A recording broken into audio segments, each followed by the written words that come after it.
പിന്നെ അത് എന്താ പറയുക, ഞങ്ങൾ ആദ്യം ഇത് ആർട്ടിസ്റ്റുകളെ വെച്ച് ചെയ്യാനൊരു പരിപാടിയായിരുന്നു. പക്ഷേ ലിജോ പറഞ്ഞു, എടാ നമുക്ക് ഈ ഫിലിമിന് ആർട്ടിസ്റ്റുകളല്ല വേണ്ടത്, നമുക്ക് വേണ്ടത് ഇതിന് കറക്റ്റ് ഫേസ് കറക്റ്റ് ലുക്കുള്ള ആളുകളെയാണ്.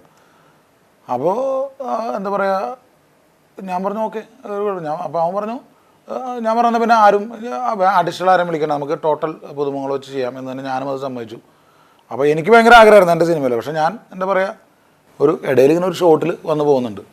അറ്റ്ലീസ്റ്റ് അത് എനിക്ക് ഒരു അനുഗ്രഹമാണ്. കാരണം എൻ്റെ ഒരു ആഗ്രഹമായിരുന്നു. ഇവിടെ ഞാൻ ജനിച്ചു വളർന്ന ആ ഏരിയയിലാണ് അത് ഷൂട്ട് ചെയ്തത്.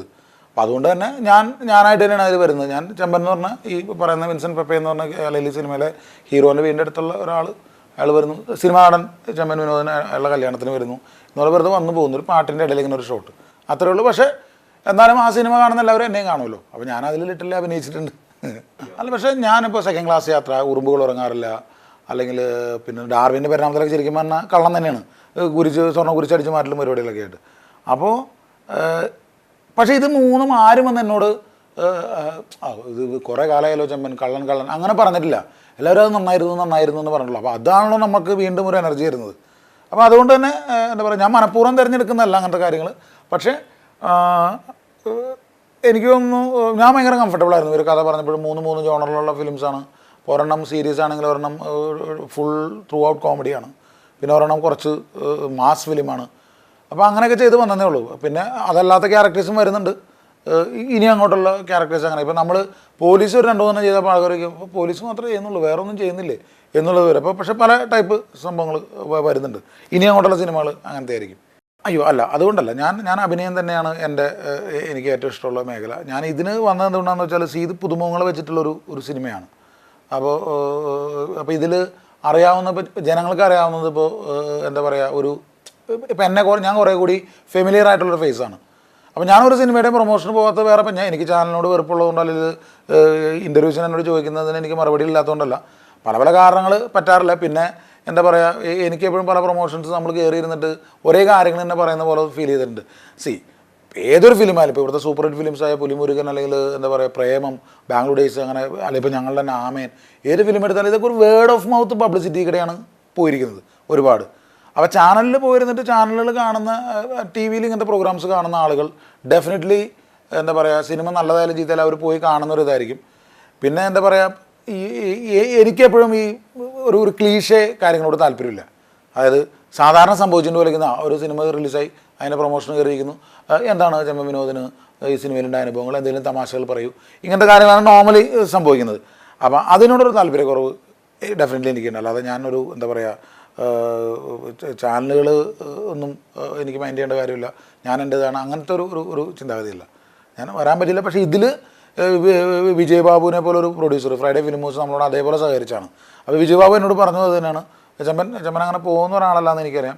ലിജോവും പറഞ്ഞു, എടാ നീ അങ്ങനെ പോകാറില്ല, പക്ഷേ ഇത് നമ്മൾ ചെയ്തേ പറ്റും, ബിക്കോസ് നമ്മളുടെ ഫിലിമാണ്, ഇത് നീ എഴുതിയതാണ്, അപ്പോൾ നീ ഇത് ചെയ്തില്ലെങ്കിൽ പിന്നെ അതിനകത്ത് നമ്മളെടാ ഒരു കുഴപ്പമില്ല, എനിക്ക് അങ്ങനത്തെ ഒരു ആറ്റിറ്റ്യൂഡില്ല, നമുക്ക് പോവാം, അങ്ങനെ വന്നു. അല്ലാതെ ഞാൻ അഭിനയത്തിനേക്കാളേറെ എഴുത്തിനെ സ്നേഹിക്കുന്നു എന്നൊരു ഇതിലില്ല. I love acting only. But like എന്താ പറയുക, ഇതിന് ഞാൻ വരണമെന്നും പറയണം. പിന്നെ ഇത് ഇനി ചിലപ്പോൾ ഒരു എഴുത്ത് സംഭവിക്കുക, അതൊരു സിനിമയാവോ, അതിനുശേഷം ഇങ്ങനെ ഇരുന്ന് പറയാൻ പറ്റുമോ എന്നൊന്നും നമുക്കറിയില്ലല്ലോ. കാരണം ചിലപ്പോൾ ഇനി ഞാൻ എഴുതാതിരിക്കാം, ചിലപ്പോൾ അത് സിനിമയാവാം, റിലീസാവാതിരിക്കാം, പലതും സംഭവിക്കാം. ഇപ്പോൾ ഇതിങ്ങനെ സംഭവിച്ചത് എൻ്റെ ലൈഫിൽ ആദ്യമായിട്ട് സംഭവിച്ചൊരു കാര്യമാണ്. അപ്പോൾ ഞാൻ അതിൻ്റെ പിന്നാലെ അങ്ങ് പോകാമെന്ന് കരുതി. അല്ലല്ല, ഞാനൊരിക്കലും അഭിനയിക്കാൻ വേണ്ടി നടന്നിട്ടുള്ള ഒരാളെയല്ല. ഞാനും ലിജോവും എപ്പോൾ കണ്ടാലും ഞങ്ങളുടെ ഡിസ്കഷനിൽ കൂടുതൽ വരിക സിനിമയാണ് കൂടുതലും. എന്ന് വെച്ചാൽ ഞാൻ സിനിമകൾ കാണും. അപ്പോൾ ഞാൻ ബാംഗ്ലൂർ ആയിരുന്നുണ്ടെങ്കിൽ തെലുങ്ക്, കന്നഡ, തമിഴ്, ഹിന്ദി എല്ലാ ഫിലിംസും കാണും, ഇംഗ്ലീഷും കാണും. പിന്നെ ലിജോ ആയിട്ട് നമ്മൾ ബാംഗ്ലൂരിൽ ഇവിടെ നിന്ന് എനിക്കറിയാം, ഞങ്ങൾ ഒരു 17 വയസ്സൊന്നും അറിയാവുന്ന ആളുകളാണ്. പക്ഷേ അവിടെ ചെന്ന് കഴിയുമ്പോൾ ലിജോ ഞാനും കൂടി എന്താ പറയുക കുറേ ഫോറിൻ മൂവീസ് ഇരുന്ന് കാണുന്നത്. അപ്പോൾ ഞങ്ങളെപ്പോഴും വരുമ്പോൾ ഞങ്ങളുടെ ഡിസ്കഷൻ സിനിമയായിരിക്കും. എന്ന് വെച്ചാൽ ബാക്കിയെല്ലാം പറയും, സ്റ്റിൽ ഞങ്ങൾ ഡിസ്കസ് ചെയ്യുക സിനിമയിലെ പോയ കാര്യങ്ങളാണ്. അപ്പോൾ അത് മാത്രമാണ് എൻ്റെ എക്സ്പീരിയൻസ്. അല്ല, ഞാൻ ആക്ച്വലി എന്താ പറയുക, ഞാനൊരു ഷൂട്ടിങ് പോലും കണ്ടിട്ടില്ല. ഷൂട്ടിങ് കണ്ടിട്ടില്ല എന്ന് വെച്ചാൽ മനഃപൂർവ്വമൊന്നുമല്ല. നമ്മൾ പോകുമ്പോൾ അവിടെ എല്ലാവരും ലൈറ്റ് വയ്ക്കുന്നത് അത് വയ്ക്കുന്നത് നമ്മൾ അങ്ങനെ നോക്കും, ഹീറോയിൻ ആരെങ്കിലും നിൽക്കുന്നുണ്ടോ എന്നുള്ളത്. അപ്പോൾ ആരെയും കാണില്ല. അപ്പോൾ ഇപ്പോഴാണ് നമുക്കറിയാം ഇതെല്ലാം റെഡി ആയതിനു ശേഷം അവർ വരുള്ളൂ എന്ന്. നമ്മളപ്പോൾ ഒന്നൊരു 10 മിനിറ്റൊക്കെ നോക്കും. പിന്നെ നമ്മൾ എന്താ പറയുക, എൻ്റെ ജീവിതം കുറച്ച് തിരക്ക് പിടിച്ചതായിരുന്നു ബാംഗ്ലൂരിലെയും ഒക്കെ ആ ടൈമിൽ. അപ്പോൾ അതുകൊണ്ട് അങ്ങനെ ഒരു ഷൂട്ടിങ് നിന്ന് കാണാനുള്ളൊരു ക്ഷമ ഇല്ലായിരുന്നു. പിന്നെ എനിക്ക് അല്ലെങ്കിലും അങ്ങനത്തെ കാര്യങ്ങൾ ക്ഷമയില്ല, എന്താ പറയുക. അപ്പോൾ അതുകൊണ്ട് തന്നെ ഷൂട്ടിങ് ഞാൻ കണ്ടിട്ടില്ല.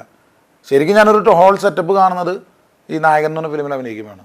അപ്പോൾ ലിജോ എന്നോട് പറഞ്ഞാൽ ഇങ്ങനെ ഒരു ക്യാരക്ടർ ഉണ്ട്, നിനക്ക് ചെയ്യാം, നീ വന്ന് അഭിനയിക്കൊന്നും വേണ്ട, നീ വന്നത് പറയുന്ന രീതിയിൽ അങ്ങ് പറഞ്ഞു പോയാൽ മതി.